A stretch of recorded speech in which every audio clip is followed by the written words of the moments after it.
How's it going, ladies and gentlemen? And welcome to a brand new episode of Strictly Nintendo, where we're going to take a look at the first DLC pack for Mario Kart 8.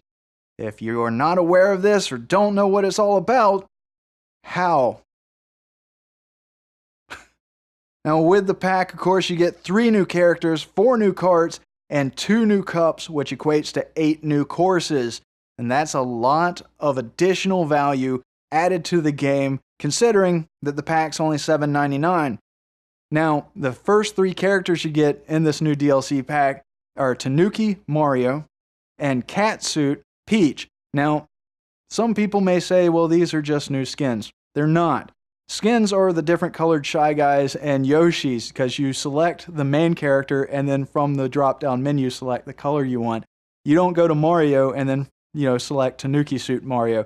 These are new characters with their own stats that are selectable on their own from the character select screen, and they have their own animations. I don't remember Mario doing this. So they're not just skins, they are new characters, new stats, the whole 9 yards. It's a nice added value. And it makes sense because, well, they're from the Mario universe. However, the third character is not from the Mario universe, and this is where they start implementing that crossover change in dynamics, which I'm just a big fan of. And that character is Link from The Legend of Zelda.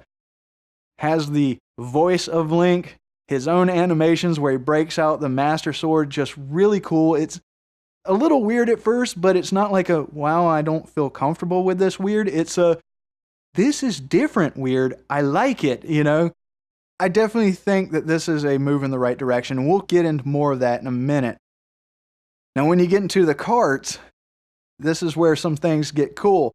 Because, you don't just have new karts. I mean, yeah, you have the Tanuki kart, which has its own stats, but I like the fact that it's more of an off-road 4x4 instead of a kart or a cycle.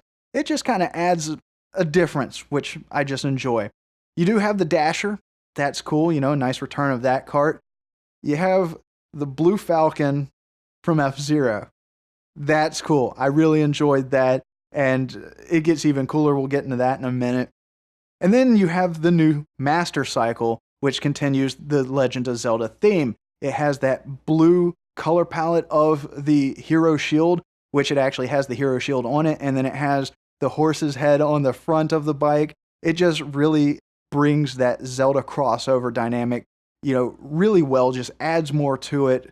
And, I'm not really I'm not a cycle guy when it comes to Mario Kart. I like the karts, but honestly, it controls pretty well. It handles very well. So if you are a cyclist, you'll definitely dig it. I think you will. Now, getting to the courses, this is where it gets cool, because you have the Egg Cup, and the Egg Cup has plenty of great courses in it. My favorite is the F-Zero themed Mute City. Not just because it's F-Zero. I mean, yeah, that's part of it. I love F-Zero, and it's absolutely gorgeous, but it has the aspects that you'd expect, like the damaging barricades and the shield regeneration strips.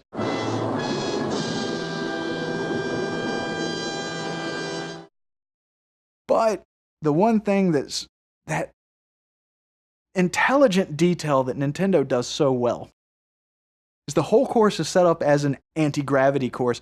So if you're driving in the Blue Falcon, your wheels are up under the kart, it's hidden, and because of that blue glow that the wheels give off in anti-gravity mode, it actually looks like you're racing the Blue Falcon in Mute City, and you have the hover action of those futuristic race cars. And then you get to the second cup, which is the Legend of Zelda themed Triforce Cup, and you have the Zelda themed course where you're racing in the fields around Hyrule Castle. But it wasn't just that they're going to say, okay, well, here's a course where you're racing around Hyrule Castle. Instead of collecting coins, you're collecting rupees. And instead of having the piranha plants from Mario, you have the Deku plants from Zelda. I mean, they really brought Zelda to Mario Kart. And it's those little things that they did so well. It's those little details that really just solidify that crossover thing. And some people may not dig that. Some people may be more, but it's like, how much of the Mario theme can you put into Mario Kart before you start to limit yourself? You know, I really like this. I don't mind Mario Kart being the next, Smash Brothers. I like the crossover. I like the new dynamics. I like the infinite possibilities of expansion down the road and seeing where this game goes throughout the end of the life of the Wii U, and then the franchise goes into the next console. Overall, with the courses, I feel like they really made them challenging. There's times where it feels like the road's actually smaller than it is. There's a lot of hard turns, a lot of S-turns back to back and so forth, a lot of obstacles, makes it really challenging. It's almost like Nintendo said, the game's been out 6 months, you should have skills now, we're not going easy on you. And, they did really well with the new courses that they created. They did really well with the reimagined courses, like the remake of the SNES Rainbow Road. As simple as it is, it's still beautiful. And when the thwomps come down and the course does its fluid wave motion, little things just to kind of like bring it up to the new generation, but keeping it familiar, and then they have Wario's Gold Mines, which was one of my favorite courses off Mario Kart Wii. It just has this sense of being on a very intense roller coaster. I really enjoyed that from the original course, but the HD remake is absolutely beautiful.